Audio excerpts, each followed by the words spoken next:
Hello guys, welcome back to our YouTube channel. मैं Jay Prajapati, channel Golden Young Mind. और आज हम पढ़ने वाले हैं तत्वों का इलेक्ट्रॉनिक विन्यास। किसके आधार पे?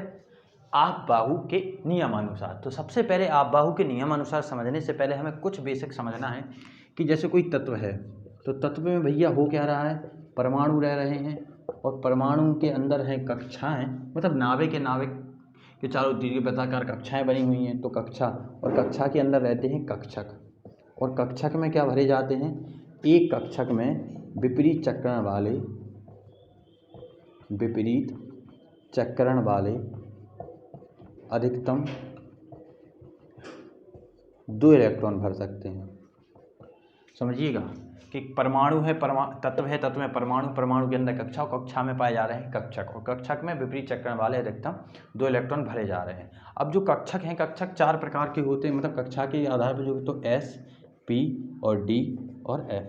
तो जब इनका देखा जाए कि कैसा क्या है, तो भैया जो S कक्षक होता है इसमें 1 रहेगा, और इसमें कितने कक्षक रहते हैं? 3 कक्षक रहते हैं। इसमें 5 कक्षक रहते हैं,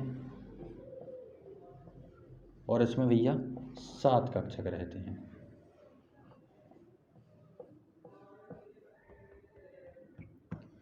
और ये हो गए 7। तो ध्यान से सुनिए, एक कक्षक में मैंने क्या है, विपरीत चक्रण वाले अधिकतम 2। तो भैया इसमें कितने भरे जाएंगे? 2। अब इसमें 3 खाने हुए हैं तो 3 का कितना हो जाएगा? 6। इसमें कितने खाने हैं? 5, तो 5 के कितने हो जाएंगे? 10। और इसमें कितने खाने भैया? 7, तो 7 के कितने हो जाएंगे? 14। मतलब जो S कक्षक रहेगा उसमें 2 इलेक्ट्रॉन भर सकते हैं, P कक्षक में 6 इलेक्ट्रॉन भर सकते हैं, अधिकतम बात हो रही है।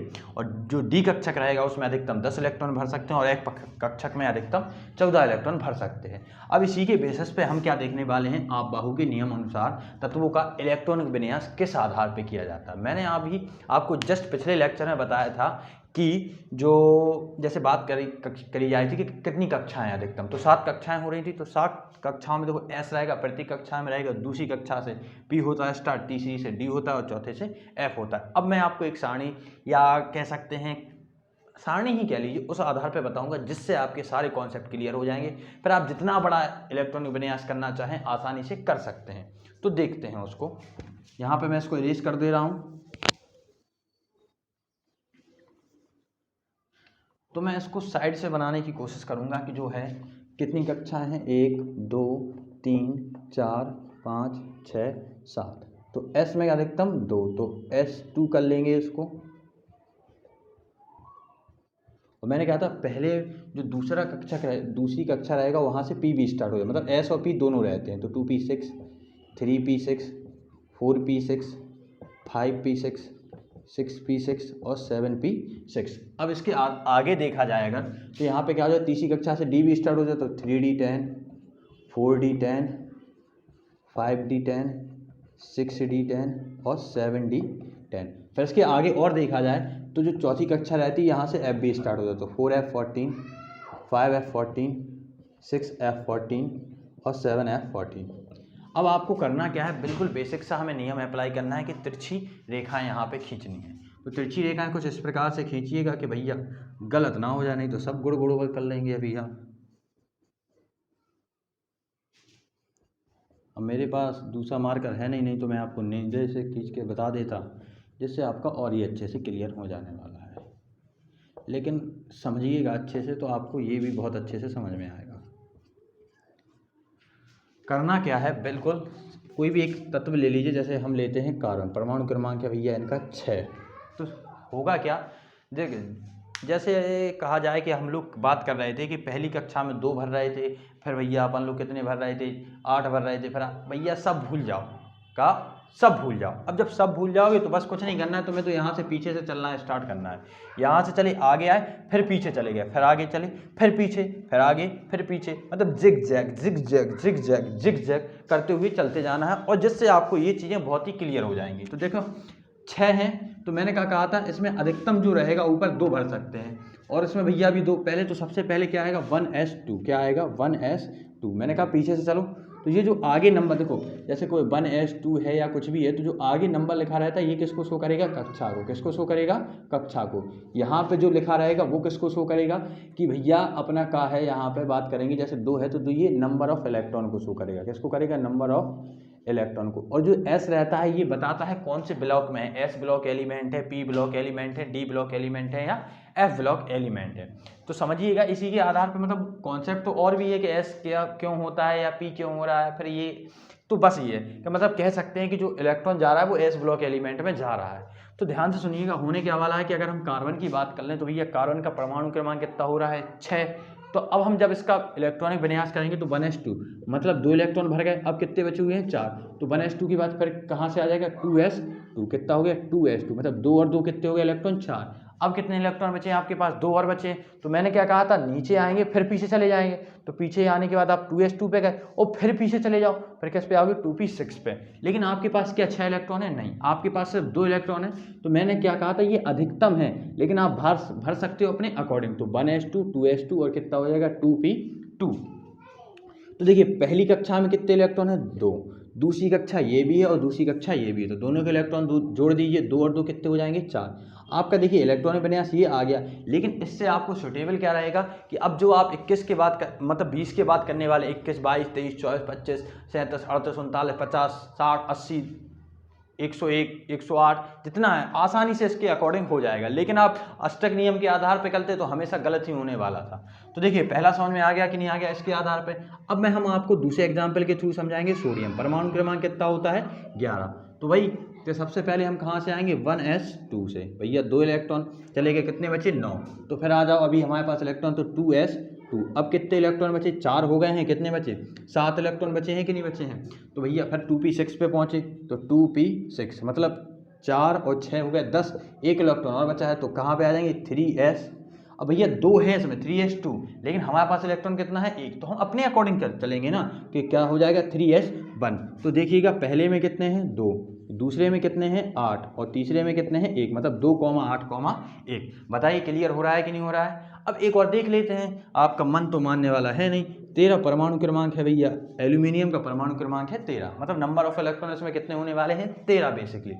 तो समझिएगा इसको कि वही पुराना सा नियम 1s2 करेंगे, फिर कितना करेंगे 2s2 कह के 2 2 कितने हो गए 4। अब बचे कितने हैं 9 इलेक्ट्रॉन आपके पास, तो क्या हो जाएगा 2p6। देखिए आगे आए फिर पीछे, फिर आगे आए फिर पीछे चले गया, तो कितना हो जाएगा 2p6। 2p6 के बाद फिर आगे आइए 3s2। तो देखिए कितने हो गए 6 4 10 11 12, लेकिन अभी एक इलेक्ट्रॉन और है अपने पास, तो 3s2 के फिर पीछे जाएंगे जू जू जू जू कहाँ पे आ गए 3p6। लेकिन भैया 6 थोड़ी है हमारे पास है एक, तो क्या हो जाएगा 3p1। क्लियर है कि ना है। तो पहले में कितने भर लिए 2, दूसरे में कितने भर लिए 6 और 2 8, तीसरी ये कक्षा और ये 2 और 1 3। तो बताइए इसमें कोई डाउट। अगर आपको ये समझ में आ गया तो स्क्रीनशॉट लीजिए, फिर हम आगे और इलेक्ट्रॉनिक विन्यास करके बताएंगे जिससे आपका बहुत ही अच्छे से क्लियर हो जाएगा। तो देखिएगा आपको मैंने जितने बता दिए हैं उससे आपका हो जाएगा, लेकिन कुछ 2 इसमें अपवाद हैं क्रोमियम और मतलब 30 तक अगर परमाणु क्रमांक की बात की जाए तो भैया अपना एक 24 क्रोमियम और एक 29 नंबर का कॉपर, ये दोनों अपवाद हैं इलेक्ट्रॉनिक विन्यास के आधार पर। मतलब इनका इलेक्ट्रॉनिक विन्यास किया जाएगा तो थोड़ा सा अपवाद है, कॉन्सेप्ट वाइज है। बाकी जो बच्चे कुछ हैं वो मैं आपको करवा देता हूँ, उसके लास्ट में आपको ये 2 भी बता दूंगा। तो सबसे पहले हम बात करने वाले हैं आयरन। भैया परमाणु क्रमांक होता है 26। तो देखिएगा कहाँ से आएंगे ऊपर से, क्या हो जाएगा 1s2। कितने बचे हमारे पास 24, तो फिर पीछे गए और फिर आए आगे की तरफ, तो 2s2 कितने बचे हमारे पास 22, तो फिर पीछे की तरफ गए क्या हो जाएगा 2p6, मतलब 10 हो गए हैं 16 बचे हैं आपके पास। फिर आइए भैया तो क्या हो जाएगा 3s2, तो ये 10 और 2 कितने हो गए 12। अब बचे आपके पास कितने हैं 14। तो यहाँ पे जब आपने 3s2 कर लिया फिर पीछे जाइए कितना हो जाएगा 3p6। अब 3p6 के बाद फिर आगे आइए तो कितना होगा 4s2, मतलब ध्यान से देखिएगा 10 और 10 हो गए 20।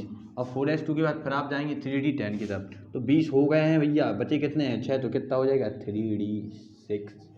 कोई डाउट।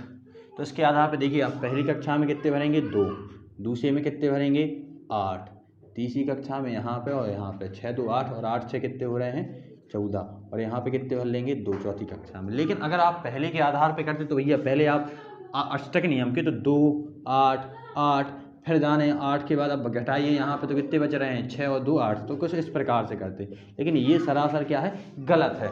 तो इसी कारण से मैंने आपको बताया कि भैया आप बाहु नियम अपने लिए काहे इम्पोर्टेंट है और ये क्यों करना पड़ रहा है हमें।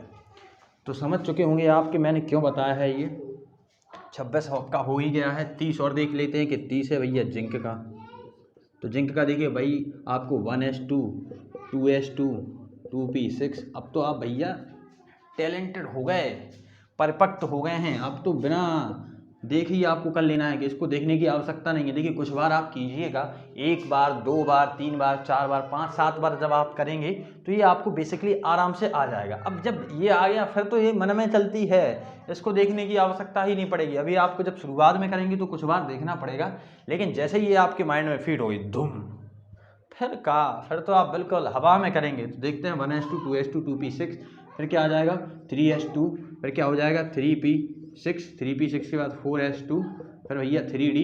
अब देख लो कितना, जे हो गया 10, जे हो गया 20 और 3d हो गया 10, तो जे हो गया 30। तो पहले में देखो कितने हैं 2, दूसरे में 8, तीसरे में 10 है 16 और 2 18 और चौथे में 2। कुछ इस प्रकार से किया जाएगा। तो बताइए क्लियर है कि नहीं। अब हम बात करने वाले हैं अपवाद की, क्रोमियम की और कॉपर की। तो इसका आपने स्क्रीनशॉट ले ही लिया होगा। तो देखते हैं सबसे पहले क्रोमियम का। ये जो अपवाद है क्रोमियम तो क्यों है, तो देखेंगे 1s2 अक्सर लोग करते क्या है 2s2, फिर 2p6, फिर उसके बाद 3s2, फिर 3s2 के बाद क्या आएगा 3p6, फिर 4s2 और 3d5 कर देते हैं। मतलब कहने का है देखिए 10 यहाँ पे हो गए हैं और 10 ये हो गए 20 और 20 5 25, मतलब यहाँ पे 3d4 कर देंगे।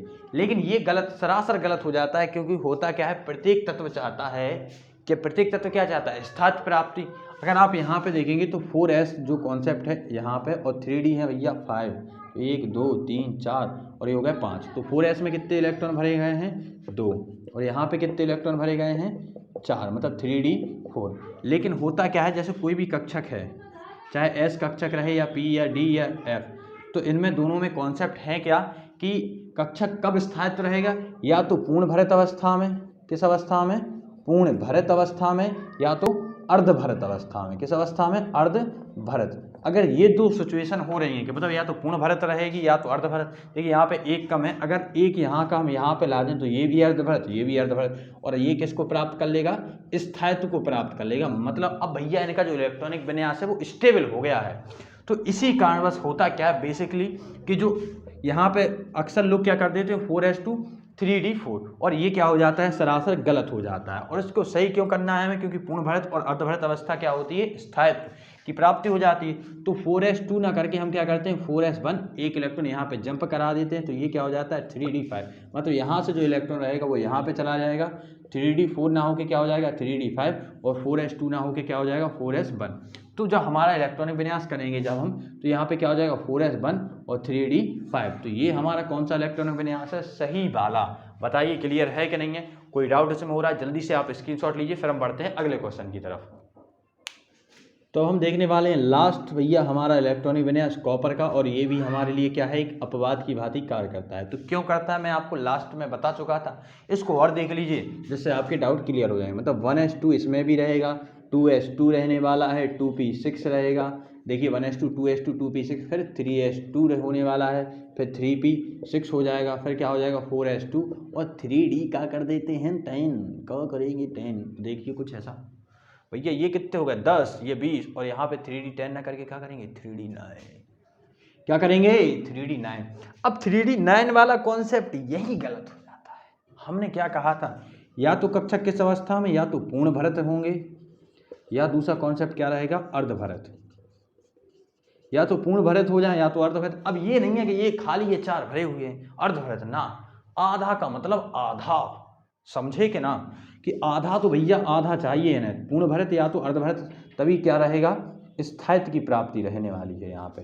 तो समझेंगे हम बेसिकली कि 4s जो है उसका कुछ कैसा है 4s2, यहाँ पे 2 इलेक्ट्रॉन भरे हुए हैं, और 3d जो 9 है 1 2 3 4 5 6 7 8 9।